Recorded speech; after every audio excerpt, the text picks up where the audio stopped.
মিনাসান কনিচিয়া বাংলায় নিয়ঙ্গ চ্যানেলের পক্ষ থেকে সবাইকে স্বাগতম। আজকে আমরা মিন্নানো নিয়ঙ্গ বইয়ের N5 গ্রামার লেসন 10-এর বাংলা গ্রামার নিয়ে আলোচনা করব। তাহলে শুরু করা যাক। প্রথম রুলসটা হলো নাউন গা আরিমাস ইমাস। তাহলে এখানে প্রথম হলো নাউন, তারপর হলো গা মানে পার্টিকেল, আর আরিমাস মানে হলো আছে, ইমাস মানে হলো আছে।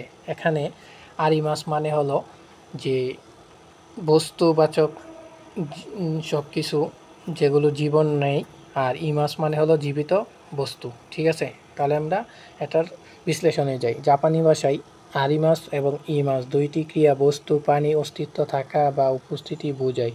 যখন কোনো কিছু কোথাও আছে বা বলা হয় তখন এই দুটি ক্রিয়া বাক্যে ব্যবহার করা হয়। এ ধরনের বাক্য মূলত কোনো বস্তু বা প্রাণীর অস্তিত্ব বোঝানো হয়, তাই সেজন্য প্রাণী নির্দেশ করে নাউনের পরে পার্টিকেল গা ব্যবহার হয়। তাহলে আমরা আরিমাসের ব্যবহারটা শিখি।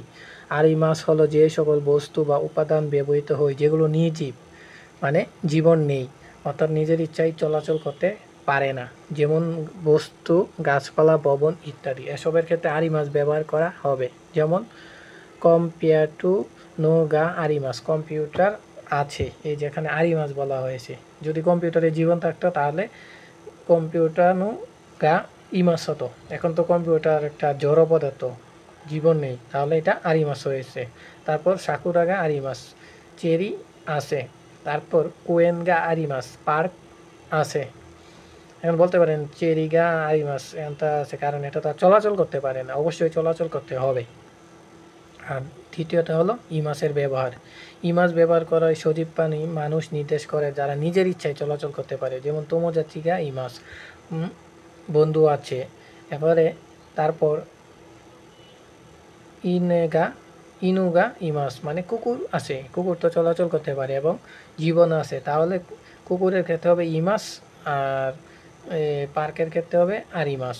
তাহলে আমরা রুলসটা দেখি। নাউনগা আরিমাস ইমাস, যদি জীবিত হই এবং চলাচল, যদি নির্জীব হই এবং চলাচল করতে না পারে তাহলে হবে আরিমাস, এবং আর যদি জীবিত হই তাহলে হবে ইমাস। তাহলে এটা ক্লিয়ার। দ্বিতীয় রুলসটা হলো প্লেস পার্টিকেল নি নাউনগা আরিমাস ইমাস। জাপানি ভাষায় যদি আমরা বলতে চাই যে কোনো স্থানে কিছু আছে বা আছে, তাহলে আমরা নিচের গঠনটি ব্যবহার করি। স্থানের পরে নি পার্টিকেল হবে, তারপর বস্তু ব্যক্তির পরে গা আরিমাস ইমাস। নি পার্টিকেলের কাজ, নি পার্টিকেল ব্যবহার করা হয় কোনো স্থানে কিছু বা কেউ আছে অবস্থান করে তা একটি স্থান নির্দেশ করতে ব্যবহার করা হয়।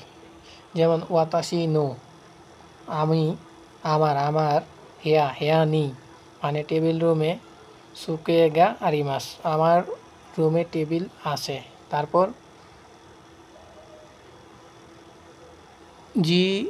জিমোশো নি মিরাসান গা ইমাস মানে অফিসে মিস্টার মিলার আছে। প্রশ্ন করার সময়, প্রশ্ন করার নিয়ম নানি গা, যখন জানতে চাওয়া হয় কি আছে তখন নানি গা, আর দাঁড়ে গা যখন জানতে চাওয়া হয় কে আছে। বুঝছেন, মানে নানি গা মানে হলো কি আছে, আর দাঁড়ে গা মানে হলো দাঁড়ে মানে কে আছে। তাহলে আমরা একটা উদাহরণ দেখি। চিকানি, চিকা মানে হলো বেসমেন্ট, চিকানি নানিগা আরিমাসকা বেসমেন্টে কি আছে, এখানে কি আছে,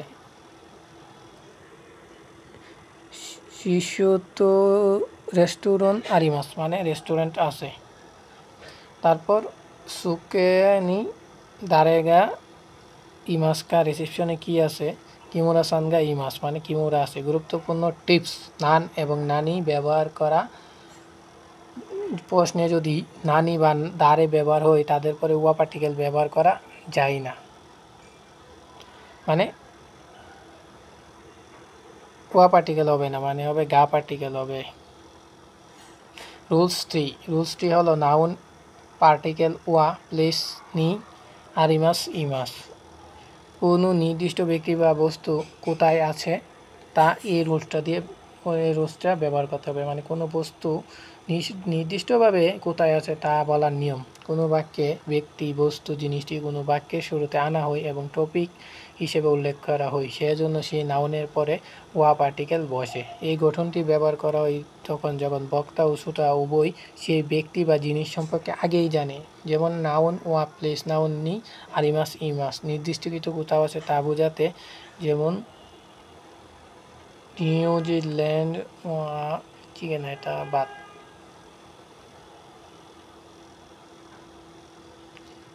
চিবা ক্যান নি আগে মাস চিবা প্রিফেকচার আছে, এখানে নিউজিল্যান্ড পরিচিত একটি স্থান এবং অবস্থান জিজ্ঞেস করা হয়। একটা উদাহরণ দেখি আমরা।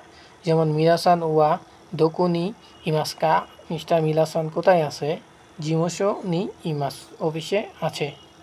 নোট: এ ধরনের ক্ষেত্রে আরিমাস ইমাসের পরিবর্তে দেমো ব্যবহার করা যায়। আমরা জানি নাউন ওয়া প্লেস নি আরিমাস ইমাস এই গঠন ব্যবহার করে বোঝানো যায় যে কোনো কিছু কোথায় আছে। তবে অনেক সময় বাক্যে সহজ করে এন ওয়া প্লেস দেশ রূপে ব্যবহার করা যায়, যা আমরা লেসন 3 এ শেখানো হয়েছে। পার্থক্য বোঝার নিয়ম হলো এন ওয়ান ওয়া প্লেস নাউন নি আরিমাস ইমাস যখন স্পষ্টভাবে বোঝাতে হয় কোনো কিছু সেই জায়গায় আছে, আর এন ওয়ান ওয়া প্লেস দেশ মানে সহজভাবে বোঝায় জিনিসটা কোথায় অবস্থিত। আমরা দেশ ব্যবহার করি তার আগে দোকু নির্দেশন নাউন থাকে এবং দোকু নি ব্যবহার করা যাবে না।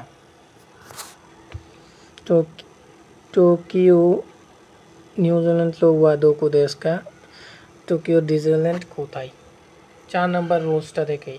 নাউন, এখানে প্রথম একটা নাউন থাকবে, সেই নাউনটা হবে থিংস নাউন, পার্সন বা প্লেস হতে পারে, তারপরে নো হবে, তারপর এন টু আরেকটা নাউন হবে সাথে, তারপর পজিশন নাউন হবে ওইটা, ঠিক আছে। এই গঠনের মাধ্যমে বোঝায় যে এন টুতে পজিশন, যে পজিশনটা আছে, যেমন উয়ে উপরে, সীতা, সীতা মানে নিচে, মায়ে মানে সামনে, উসুরে পিছে, মিগি মানে ডানে, ইদারি মানে পাশে, নাকা মানে মধ্যে, সোতো, সোতো মানে কি, সোতো মানে পাশে, তোনারি মানে পাশে, চিকাকু আইদা মধ্যে।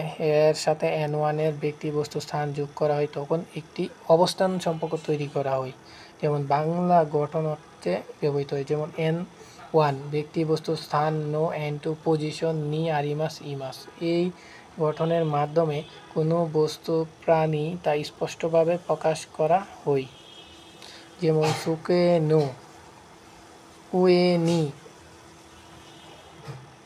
শাসিন গা আরিমাস, মানে টেবিলের উপর ছবি আছে। এখানে সুকুয়ে মানে এর সাথে নো, এন টু এর পজিশন, এই যে পজিশন হলো উয়ে মানে উপরে, যোগ করে নতুন স্থান তৈরি করা হয় এবং সুকুয়ে নো উয়ে টেবিলের উপরে স্থানে ছবি বলতে বিদায় নি বসানো হয়েছে। নোট: কোনো কাজে স্থান বোঝানোর সময় ও গঠন ব্যবহার করা যায়, সেক্ষেত্রে আগের নিয়ম অনুযায়ী দে বসবে। যেমন একি নো চিকাকো দে তোমোদাচি নি আরি মাসি তা, আই মাসি তা। এখানে একি নো চিকাকো স্টেশনের কাছে মানে একটা স্থান, আর তোমোদাচি নি আই মাস বন্ধুর সাথে দেখা করা ক্রিয়া। রুলস 5 নাম্বারটা সবচেয়ে গুরুত্বপূর্ণ। জেলপিটিতে প্রায়ই এটা প্রশ্ন আছে।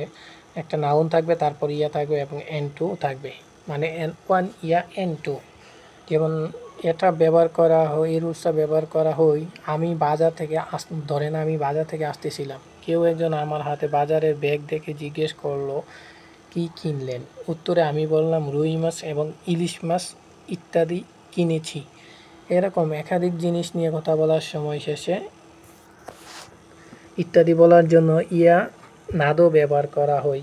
ইয়া এখানে এবং অর্থে, আর নাদো মানে ইত্যাদি অর্থে বসে। ইয়া ব্যবহার অনেকটা তো পার্টিকেলের মতো, মানে দুইটা নাউনের মধ্যে আমরা যখন তো ব্যবহার করি ইয়াও ব্যবহার করি, তবে তো এর সাথে ইয়া নাদো ব্যবহার করা যায় না, ইয়ার সাথে ইয়া নাদো ব্যবহার করতে হবে। তাহলে একটা উদাহরণ দেখি, তাহলে বুঝবেন। হাকু নো বক্সের ভিতর, নাকানি মানে বক্সের ভিতর, তেগামি মানে কি, তেগামি চিঠি, ইয়া মানে এবং, শাসিন শাসিন ছবি, গা আরিমাস মানে বাক্সের ভিতর চিঠি এবং ছবি আছে, জাস্ট ইয়া। এবার নাদরটা দেখি। হাকু নো নাকানি মানে বাক্সের ভিতরে তেগামি ইয়া শাসিন নাদোগা আরিমাস। বাক্সের ভিতর চিঠি এবং ছবি ইত্যাদি আছে। এই যে নাদোগা, সবসময় খেয়াল রাখবেন নাদোগা তখনই বসে যখন ইয়া থাকে, শুধু না সিঙ্গেল নাদোগা কখনো বসবে না। এখন রুলস 6, আজিয়া সুতো দেশকা, মানে এটা একটা রুলস। তাহলে আমরা এটা বিশ্লেষণ দেখি, একটা উদাহরণ দেখি। সুমিমাসেন আজিয়া সুতো দোকু দেশকা, মাফ করবেন এজিয়া স্টোর কোথায়। আজিয়া আজিয়া সুতো দেশকা আনো বিরুনো নাকা দেশ, মানে এজিয়া স্টোর বলছে ওই বিল্ডিংয়ের মধ্যে। বিরু আনো বিরুনো নাকা দেশ, ওই বিল্ডিংয়ের মধ্যে।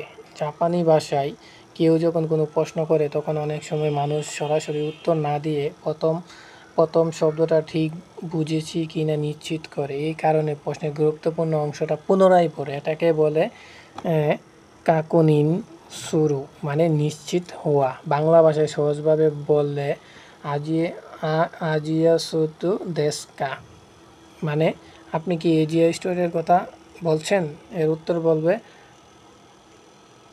আনো বিরুনো নাকা দেশ, ওই বিল্ডিংয়ের ভিতরে। তাহলে এতটুকু পর্যন্তই।